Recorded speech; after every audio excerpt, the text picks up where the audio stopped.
మనతో పాటుగా ఉన్నారు certified financial planner Ram Prasad గారు. హలో అండి రామ్ ప్రసాద్ గారు. సో యూజువల్గా ఒక ఎంప్లాయీ కావచ్చు, ఇంకెవరైనా ఒక వ్యక్తి నేను భవిష్యత్తు అవసరాలని దృష్టిలో పెట్టుకోవాలి, ఒక ఇన్వెస్ట్ చేయాలి. దేంట్లో ఇన్వెస్ట్ చేయాలి? గోల్డ్లో పెట్టాలా, స్టాక్స్లో పెట్టాలా, లేకపోతే ఒక ప్లాట్ తీసుకోవాలా, ఒక ఫ్లాట్ తీసుకోవాలా? ఒక్కొక్కరు ఒక్కో రకమైనటువంటి సజెషన్స్ ఇస్తుంటారు.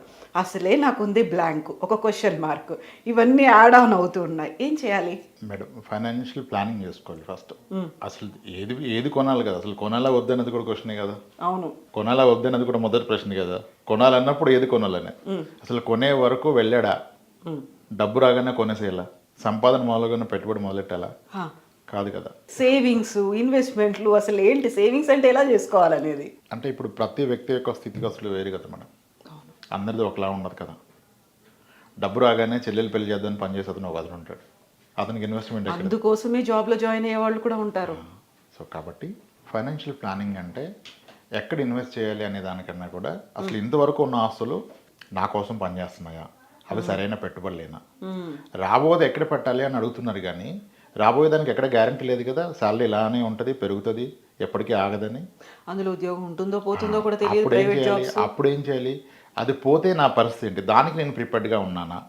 ఇప్పటి వరకు నేను కూడబెట్టిన ఆస్తులు, మా తల్లిదండ్రుల నుంచి వచ్చిన ఆస్తులు సరిగానే ఉన్నాయా, అవి ఒక్కసారి రివ్యూ చేసుకోవాలి కదా. ఇప్పుడు మనం ఎన్నాళ్ళు పని చేస్తాం, అంత సహకరిస్తే చేస్తాం 60 ఏళ్ళు వచ్చిన దాకా, లేదంటే 65 ఏళ్ళ దాకా.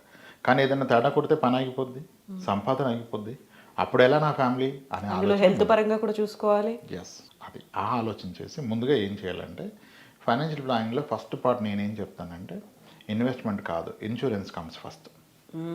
అంటే ఒక మధ్యతరగతి is 1 hospital bill away to become poverty అంటారు. ఇప్పుడు ఒక బిల్ మిమ్మల్ని కిందికి నెట్టేస్తుంది. సో అది ముందు కాపాడుకోవాలి. అంటే ప్రతి వ్యక్తి తన డిపెండ్స్ అందరికీ, ఎవరెవరు తన మీద ఆధారపడి ఉన్నారో వాళ్ళందరికీ ఒక సరిపడా హెల్త్ ఇన్సూరెన్స్ పెట్టుకోవాలి.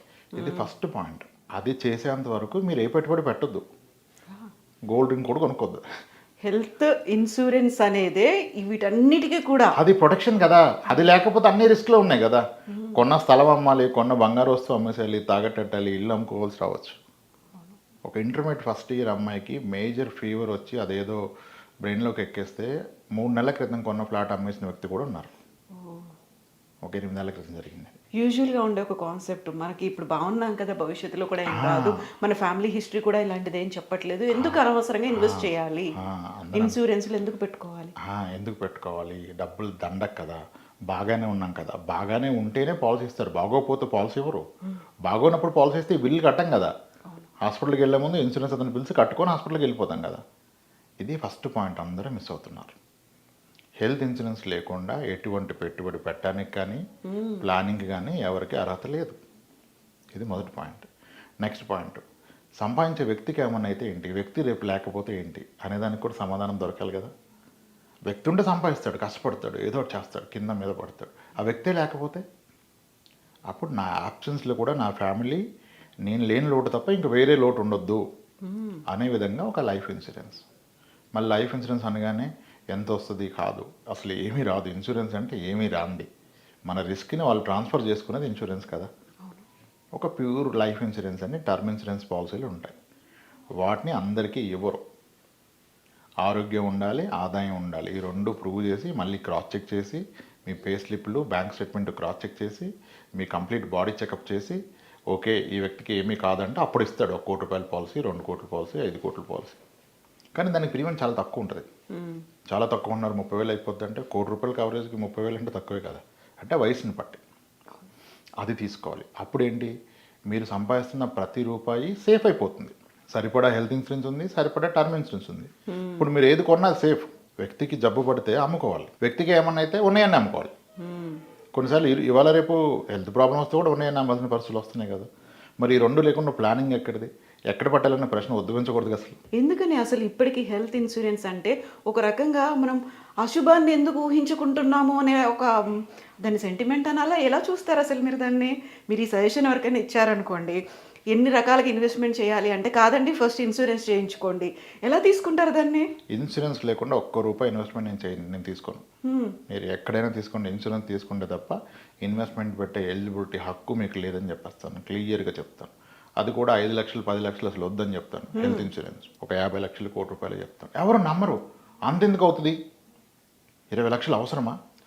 అయినా 10 లక్షల పాలసీ నాకు 24,000కి వస్తున్నప్పుడు 30 లక్షల పాలసీ 50 లక్షల పాలసీ 32-34,000 అవుతుంది. అంత కట్టలేను నేను. ఒక 22,000 25,000 లోపు చూడండి అంటాడు.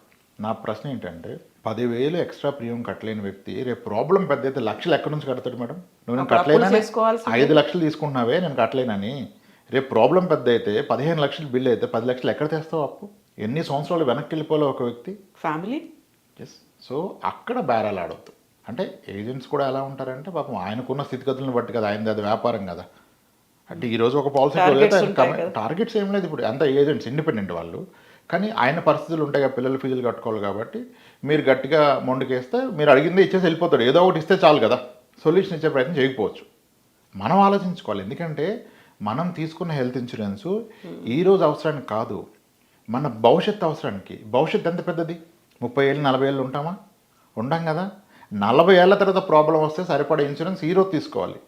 ఆ రోజు ప్రాబ్లం వచ్చాక పెంచుతాడు ఇన్సూరెన్స్ అతను? పెంచడు కదా. అందరూ ప్రాబ్లం వచ్చినప్పుడు పెంచమంటారు. I witness several cases.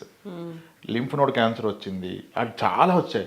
అప్పటి వరకు 5-10 ఉంది. ఒకసారి హాస్పిటల్లో చెప్తారు, సార్ మీకు రేడియో అయిపోయాక మీకు ఎఫర్డబిలిటీ ఉంటే ఇమ్యునోథెరపీ చేద్దాం సార్, మనకి కంప్లీట్గా క్యూర్ అవుతుంది అంటారు. ఇమ్యునోథెరపీ ఈ సిట్టింగ్ 3 లక్షల రూపాయలు. ఇంచుమించు 20 సిట్టింగ్లు చేస్తారు. 60 లక్షల రూపాయలు ఎఫర్డబిలిటీ ఉందా? మరి ఈయన ఇంతవరకు 5 లక్షల పాలసీ కట్టాడు, చాలా తెలివివాడి. ఇప్పుడు మరి 5 లక్షలు అదంతా అవ్వదు కదా, ఇప్పుడు పెంచమంటాడు. ఇన్సూరెన్స్ అతను పెంచుతాడా? జబ్బు వచ్చాక ఎవరో పెంచరు, జబ్బు వచ్చిందాక వీళ్ళు పెంచరు. హెల్త్ ఇన్సూరెన్స్ గురించి ఎంత మాట్లాడినా తక్కువే. ఎక్కడైనా తీసుకోండి, ఎక్కువ తీసుకోండి, ఇబ్బందిగా ఉన్నా కట్టండి ప్రీమియమే కట్టలేకపోతే రేపు ప్రాబ్లం వస్తే ఎలా కడతాం? అంత ఇంపార్టెన్స్ ఉంది. ఈ హెల్త్ ఇన్సూరెన్స్, టర్మ్ ఇన్సూరెన్స్ అనేవి మన ఇంటికి పిల్లర్స్ ఎలా ఉంటాయో అలా మన ఎంటైర్ ఫైనాన్షియల్ ప్లానింగ్కి పిల్లర్స్. ఇవి లేకపోయినా బలహీనంగా ఉన్న ప్రాబ్లం, ఇవి ఉండాలి, బలంగా ఉండాలి. ఇవి ఎప్పుడు పడితే అప్పుడు కొనుక్కుంటే రావు. ఎప్పుడు డబ్బు ఉన్నా ఇల్లు కొనుక్కోవచ్చు, కారు కొనుక్కోవచ్చు, బంగారం కొనుక్కోవచ్చు. జబ్బు వచ్చాక హెల్త్ రాదు, టర్మ్ ఇన్సూరెన్స్ రాదు, ఏది ఉండదు, అప్పుడు ఏది రాదు. చాలామంది ఇంకో మిస్టేక్ చేస్తారు, తీసుకున్నాక కూడా 3 ఏళ్ళు కట్టాను ఏమీ అవ్వలేదు ఎందుకు రెన్యువల్ చేయించుకోవాలి అని ఆపేస్తాడు. ఆపగానే జబ్బు వచ్చేస్తాడు. ఎక్స్పెక్ట్ ద అన్ఎక్స్పెక్టెడ్ అంటారు. ఇంకా పాలసీ రాదు, ఇంక రాదు. 3 ఏళ్ళు కట్టిన ప్రీమియం వేస్ట్ అయిపోయింది. ఒక ఆయన అలాగే కట్టారంట, వాళ్ళ బావగారు కడతారు, ఆయనకి అది కట్టాడు. 3 ఏళ్ళు వాళ్ళది ఆపేసి 2 పిల్లలకి పాపం డెంగ్యూ వచ్చింది. ఆయన చిన్న ఇన్కమ్ 80,000 బిల్ అయిపోయింది. అరే 3 ఏళ్ళు కట్టాను అనవసరంగా, ఈ 1 ఇయర్ ఆపాను జబ్బు వచ్చింది అంటాడు. ఆయనకి 80,000 చాలా పెద్ద అమౌంట్. ఇప్పుడు ఒక 1 ఇయర్ సేవింగ్ వెళ్ళిపోయింది. లిటరల్లీ ఆయన పాప ఫంక్షన్ సెలబ్రేట్ చేద్దామని దాచుకున్న డబ్బులు వెళ్ళిపోయినాయి. మళ్ళీ ఇన్సూరెన్స్ కట్టుకున్నాడు. చిన్న విషయం అనుకుంటాం. ఇది హోల్ పడితే ఎలా వాటర్ వెళ్ళిపోద్దు, ఇది ఎలా సింటెక్స్ అయినా ఖాళీ అయిపోద్ది.